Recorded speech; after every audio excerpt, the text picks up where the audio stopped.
Now we're going to continue setting the features of this website.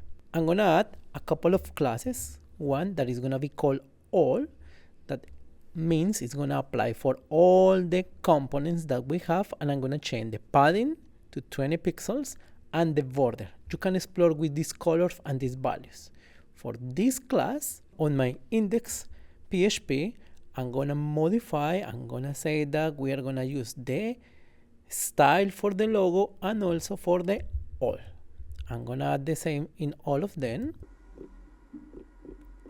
And I'm going to modify also the logo, banner, and footer background color and the color for the test. Means that they are grouped, and I need to change the background color for each one. Logo, I'm going to start with logo, and I'm going to remove the previous one. I'm going to check for banner, same, and footer doesn't have any color. Let's see how it looks. Save, and just remember, refresh this one. We can do hard refresh pressing Ctrl+Shift+R, and you are going to see how is the padding, how is the color that we have until now. Just remember, you can modify and explore with different colors and different size for the properties that we are changing. Now it's time to add the logo. First of all, I'm going to find one logo related with idioms. I'm going to save this one, right click, save image as. Now I'm going to find my local disk. Again, my folder, XAMPP, and htdocs, the folder image. There, I'm going to save this one as a logo. Save. Now, I'm going to update my coding. I need the place for the logo. I'm going to add the tag for the image, the folder, the logo, alternative text, and the size.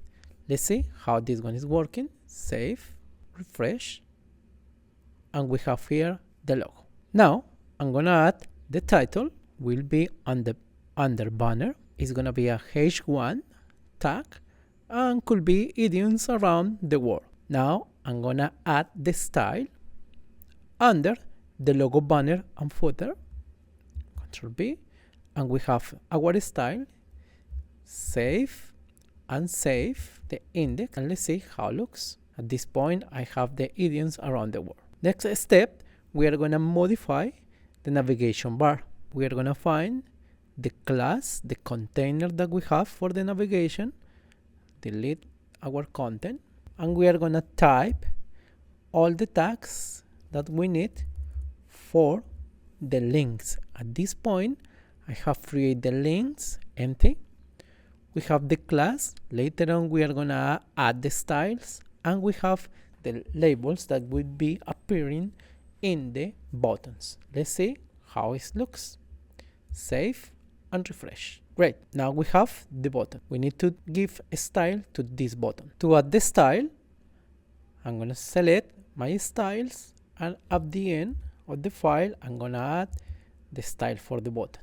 At this point, we have a lot of styles. It's a good idea to add some comments about what we are doing here. This is our style, button style, and later on we can find this one easily. Let's see. I'm gonna save. Sometimes when you refresh, nothing happens. What we have to do is press Ctrl+Shift+R, and immediately it's gonna be refreshed. That is all for this video.